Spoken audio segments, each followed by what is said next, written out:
102,8 Saranggawa FM. Masih di siaran pagi 8:17 saat ini. Dan sesuai janji kita sudah masuk di segmen live Instagram di zona atensi. Nah, hari ini temanya terkait dengan Palang Merah Indonesia Provinsi Banten yang sukses menggelar musyawarah kerja, di mana PMI Banten tekankan 3 prioritas program sesuai dengan arahan Ketua PMI Banten Ibu Ratu Tatu Hasanah. Nah, nanti kita akan ngobrol dengan Sekretaris PMI Banten Bapak Dr. Rahmat Fitriadi MKes MH. Ya, nanti terkait dengan seperti apa sih 3 prioritas program yang memang sedang menjadi fokus dan prioritasnya. Kemudian mukernya kemarin seperti apa. Assalamualaikum warahmatullahi wabarakatuh. Selamat pagi, Dokter. Alhamdulillah. Selamat pagi. Alhamdulillah. Sehat, Dokter. Alhamdulillah, sehat walafiat. Gimana kabarnya? Alhamdulillah sehat. Udah lama banget nih kita nggak live bareng nih, Dok. Iya, nggak lama sih ya. Tahu nggak sih ya, ini tahun pertama di 2023. Iya. Ini tayang pertama ya kita ya. Betul. Dan kali ini sebelumnya di staf ahli, sekarang ini lagi di di PMI dulu. Ini Sekretaris PMI Banten begitu ya, Dok ya? Iya. Ya, saat ini selain staf ahli juga di PMI Banten sebagai sekretaris. Nah, termasuk juga di Wadir ya, Pak? Di Wadir RSDP ya, Pak? Ya, alhamdulillah. Kan harus dikawal ya semuanya ya. Luar biasa nih, kegiatannya cukup banyak. Sebelum masuk tema nih, bagi-bagi waktunya gimana nih, Dok? Iya, harus cukup waktunya, ya kan? Yang penting badan sehat, gitu, semangat terus, pikiran bahagia, optimis, gitu ya, Dok ya? Pikiran positif, gitu kan ya. Nah, jadi kontribusi semuanya. Betul. Semoga bisa menularkan semangat juga nih untuk pendengar Saranggawa FM. Nah, amin.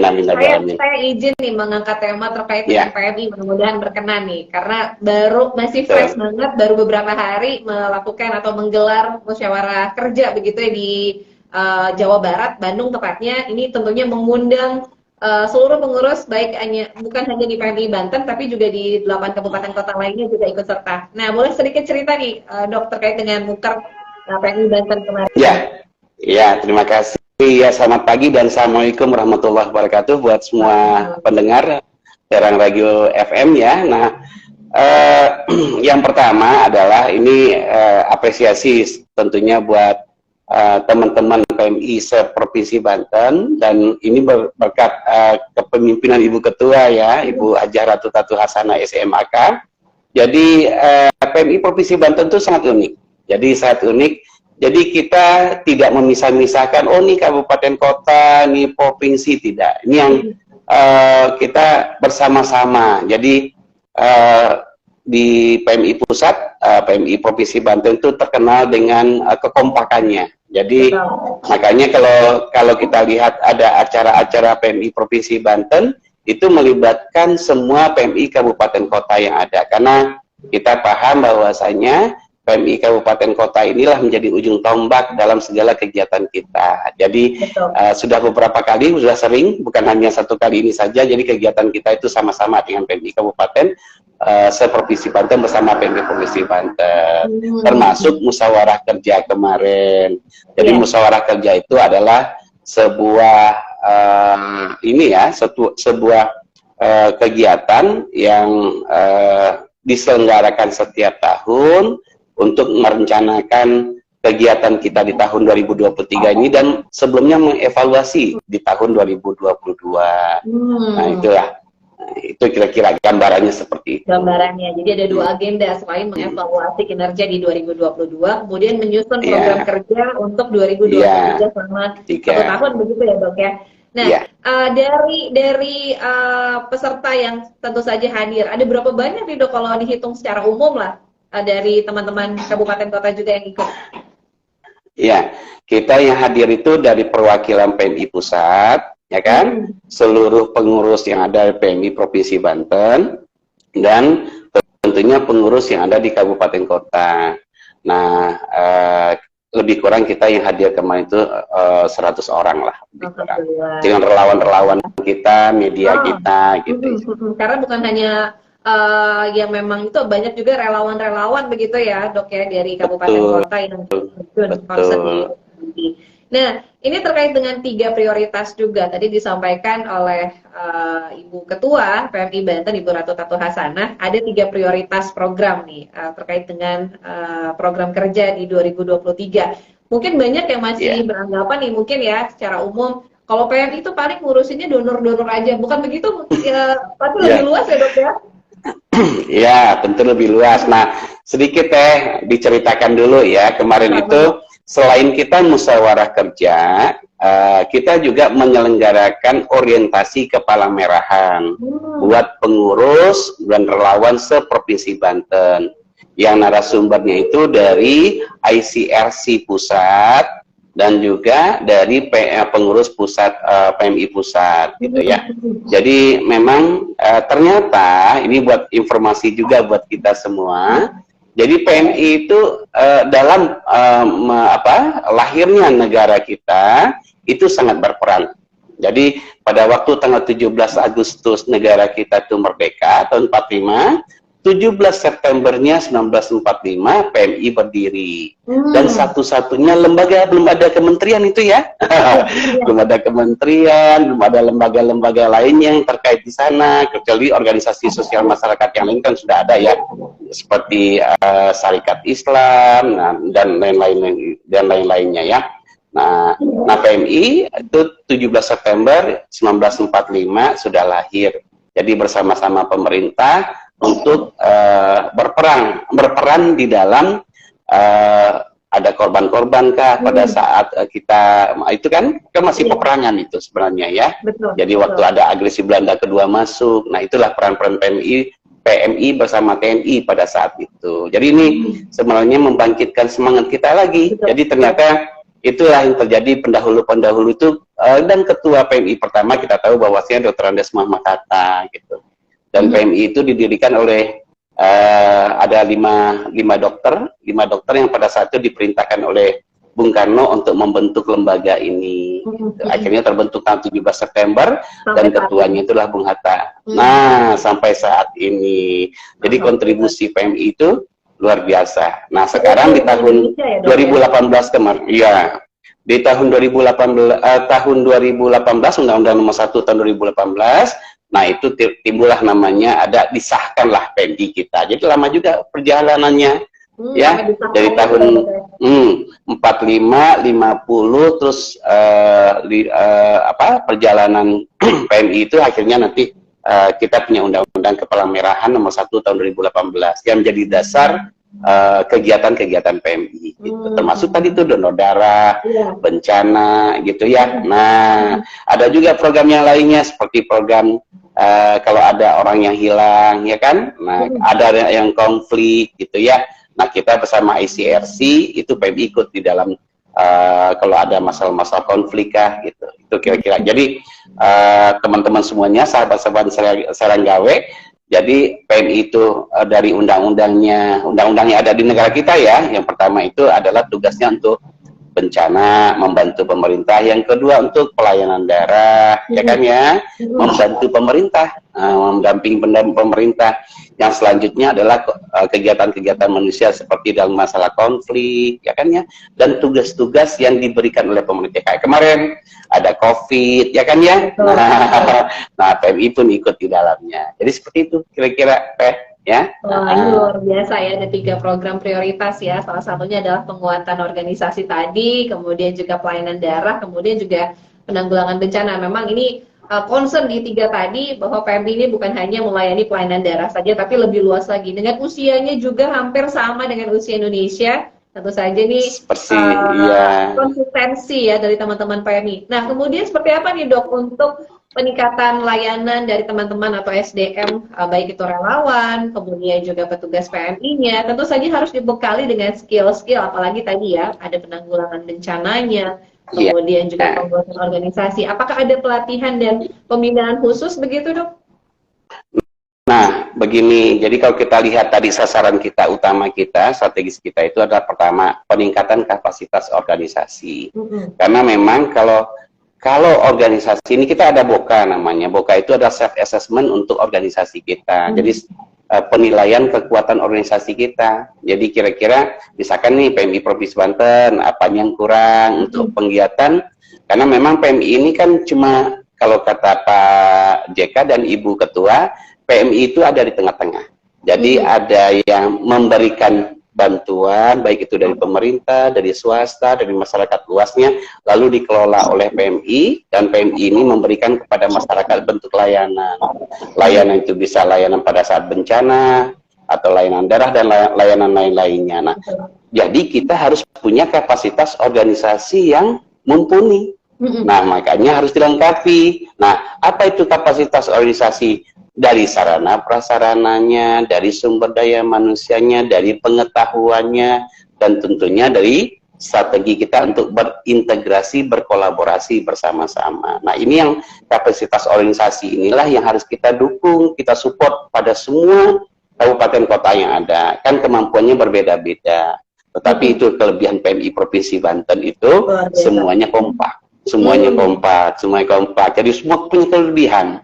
Ada kelebihannya dalam hal pendekatannya dengan pemerintahan, ada kelebihannya dengan relawan, ada kelebihannya, semuanya punya kelebihan di 8 kabupaten kota ini. Jadi nanti kalau PMI Provinsi Banten ini bagaimana meningkatkan organisasi PMI kabupaten kota dan juga PMI Provinsi Banten itu menjadi lebih baik lagi. Dan saat ini penilaian yang dilakukan secara objektif oleh pengurus pusat, kita termasuk PMI provinsi yang kuat. Jadi dikelompokkan, ada kuat, ada sedang, ada lemah. Jadi kita termasuk yang kuat. Itu kalau nggak salah ada cuma 4. Ada 5 sama ada 5. Ada provinsi DKI, ada provinsi Banten, provinsi Jawa Tengah, Jawa Tengah, Bali dan DIY. Ada 5 provinsi yang disampaikan oleh narasumber pusat kemarin termasuk kuat tentunya organisasinya. Nah, kita tentunya PMI Provinsi Banten sebagai fasilitator dan mediator untuk mengembangkan PMI kabupaten kota yang ada gitu ya. Nah, saling memberikan masukan-masukan buat pembenahan di kabupaten kota gitu. Wah, ini luar biasa ya, tadi sudah itu nah, itu kapasitas organisasi. Nah, yang kedua bencana. Nah, prioritas kita bencana, karena kan Provinsi Banten ini mau tidak mau kita harus sadari daerah kita ini adalah banyak bencananya. Ada banjir potensinya kan, ada banjir, ada gempa ya kan, ada longsor ya, ada kecelakaan. Kita kan akses ya, baik itu kecelakaan jalan raya, kecelakaan kerja di perusahaan-perusahaan, dan mudah-mudahan itu tidak terjadi. Tetapi inilah menjadi penguatan kita, karena begitu banyaknya potensi terjadi bencana ini. Jadi Ibu Ketua pun mengarahkan bahwasanya kita harus siap. Nah, di dalam potensi bencana ini tentunya kita mencoba kira-kira bagaimana caranya meningkatkan lagi apa yang sudah ada. Kemarin kita kan pemberdayaan masyarakat. Jadi PMI itu kan bagaimana melakukan pemberdayaan masyarakat. Relawan itu adalah masyarakat. Betul. Relawan itu adalah masyarakat. Jadi bagaimana caranya supaya masyarakat kita ini bisa melakukan penyelamatan dirinya, mempersiapkannya dan lain-lainnya, dari hal pra bencana, pada saat bencana hingga pasca bencana, itu bisa berkontribusi terutama buat diri sendiri dan ada masyarakat sekitar. Karena kan kalau terjadi sesuatu kan bukan dari PMI dulu, dari Provinsi Banten dulu datang kan, enggak, tapi masyarakat sekitar itulah yang pertama kali melakukan sebuah kegiatan-kegiatan pertolongan atau lain-lain, evakuasi atau apa yang lain-lain. Nah, gitu. ini penting sekali ya, ada relawan-relawan tadi ya di gitu ya. Nah, yang terakhir itu adalah untuk pelayanan darah. Pelayanan darah ini sebenarnya diamanat PP nomor 11 tahun 2017 itu mengamanatkan bahwasanya pelayanan darah itu adalah sebuah kegiatan pemerintah. Jadi pemerintah sebenarnya, tapi PMI membantu. Jadi penyelenggaraan darah itu merupakan sebuah kewenangan dan tanggung jawab yang ada di pemerintah, dan PMI membantu karena memang PMI selama ini sudah punya sarana prasarananya, sumber daya manusia yang sudah ada, sudah berjalan sistemnya. Nah, pelayanan darah kita ini walaupun sekarang kebutuhan darah kita itu cukup terpenuhi untuk Provinsi Banten. Kita ada 7 unit donor darah kita, dan insya Allah nanti Kota Serang juga akan punya unit donor darah, sedang berproses. Dari 7 unit donor darah tersebut sudah memenuhi kebutuhan darah Provinsi Banten. Malahan kita mendistribusikan juga ke luar provinsi kita seperti DKI, malahan ke Sumatera, ke Kalimantan, gitu ya. Iya, surplus. Malahan waktu pandemi kemarin kita juga mengirim darah ke luar negeri, gitu. Ada beberapa UDD kita yang kena. Dan alhamdulillah sekarang UDD kita, mempersiapkan diri. Nah ini pelayanan darah itu kan terkait dengan regulasi Permenkes nomor 3 2023 ya. Ya tentang ya baik juga ada Permenkes nomor berapa saya lupa, nomor tahun 2021 yang tentang izin berisiko ya, kegiatan izin berisiko termasuk UDD kita. Nah UDD kita itu diharapkan nanti di tahun ini kita berproses untuk akreditasi. Nah kalau udah akreditasi kan pelayanan darah kita bagus. Betul. Ya kan? Sertifikasi Balai POM gitu kan ya, sehingga nanti darah-darah kita itu kualitasnya semakin baik. Ya, terus jalinan kerjasama antar UDD kita juga semakin baik. Gitu. Amin. Jadi itulah sasaran kita tiga topik ini di tahun 2023. Dan di PMI Provinsi Banten juga kita sedang melaksanakan pembangunan kelanjutan dari klinik hemodialisa, karena memang masyarakat kita masih banyak yang butuh cuci darah, sehingga Ibu Ketua, nah bagaimana caranya kita untuk ikut berkontribusi di dalam membantu saudara-saudara kita ini yang saat ini membutuhkan cuci darah yang mungkin fasilitasnya masih terbatas, terutama di Banten bagian barat. Kalau Banten bagian timur sih barangkali sudah ini ya, Tangerang, Tangsel, dan lain-lainnya mungkin relatif terpenuhi. Tapi kalau kita di Banten bagian barat ini kan masih kurang. Nah inilah beberapa kegiatan-kegiatan kita sehingga nanti bisa bersinergis bersama-sama gitu. Amin. Mudah-mudahan ini dengan kekompakan yang tambah solid lagi dari teman-teman PMI, kemudian relawannya juga makin banyak ya Dok ya. Jadi semakin kompak. Betul. Agar bisa lebih membiasakan diri begitu ya dengan kejadian-kejadian yang kita harapkan sih tidak terjadi. Namun kalau memang sudah ada pembekalan tadi dengan adanya skill yang memang sudah dimiliki, ini mudah-mudahan bisa meminimalisir ya kalau terkait dengan bencana, mudah-mudahan meminimalisir terjadinya korban jiwa terutama mungkin ya Dok ya, karena memang tadi sudah dibekali dengan keahlian tadi. Mudah-mudahan berjalan lancar program kerja selama 1 tahun, tetap kompak buat teman-teman PMI Banten ya Dok. Tentu saja kita support dukungan dari doa, mudah-mudahan teman-teman relawan dan petugas PMI juga diberikan selalu kesehatan ya Dok ya. Amin. Jadi nanti masyarakat kita nih, kami menghimbau. Jadi yang pertama adalah mari kita kalau ya bagaimanapun ya daerah kita ini adalah ada beberapa potensi bencana. Kita berharap sih tidak ada bencana, selalu berdoa karena bencana rumit. Jadi kalau seandainya kita harus menyiapkan diri kita supaya pertama meminimalkan korban, kerusakan, dan lain-lainnya gitu kan ya. Nah, caranya adalah masyarakat kita harus semakin bisa diberdayakan di dalam keadaan apapun, karena kita bersama-sama. Jadi kita jadi relawan semuanya, cuma organisasinya aja namanya PMI, tapi masyarakat kita, pemerintah, media, semuanya harus bersama-sama kita. Karena dikala ada sesuatu kalau kita bersama-sama tentunya akan cepat beres. Nah, terus masalah darah nih, darah itu walaupun sekarang kebutuhan kita terpenuhi, namun kan kita juga bisa membantu saudara-saudara kita yang lain. Jadi kalau seandainya masyarakat kita yang belum pernah donor darah, iya ya. Perusahaan-perusahaan kalau ada kegiatan ulang tahunnya, ayo diundang PMI, UDD kita kan ada 7 nih. Betul. Nanti mau donor darah tinggal kabarin aja, kami siap donor darah. Nanti meluncur semuanya tuh berapa kebutuhannya gitu, dan diinformasikan dari awal-awal supaya nanti kegiatan itu bisa berjalan dengan baik. Karena biasanya UDD kita itu sudah ada jadwalnya, tiap hari itu mau kemana aja, sebulan ke depan itu teman-teman sudah punya jadwalnya. Jadi teman-teman yang di pemerintahan ya, organisasi ya, pemerintah baik itu dinas ya, sekolah kan banyak tuh. Nah, nanti kalau ada kegiatan-kegiatan ngumpul-ngumpul, nah undang aja PMI-nya untuk kegiatan donor darah. Iya, darah kan nggak bisa diproduksi kalau sama pabrik apapun kan, ya. Tapi kan diproduksinya sama kita gitu. Betul. Dan itu sehat ya dok ya kalau kita rutin donor darah ya. Ya, kalau kita rutin donor darah minimal kan sekarang kita bisa donor darah setiap 2,5 bulan. Tiap 2,5 bulan kita bisa donor darah. Dulu kan 3 bulan, sekarang 2,5 bulan. Nah, itu bayangkan diambilnya 250 sampai 300, ya kan? 250 satu kantong itu ada yang 250 dan 300. Nah, darah itu setiap 3 bulan, itu dihancurkan oleh tubuh dan nanti dibuang oleh ginjal. Nah, kalau kita keluarkan 250 sampai 300 mili, otomatis kan kerja ginjal kita berkurang. Betul. Ya kan? Betul. Kan kerja tubuh kita berkurang.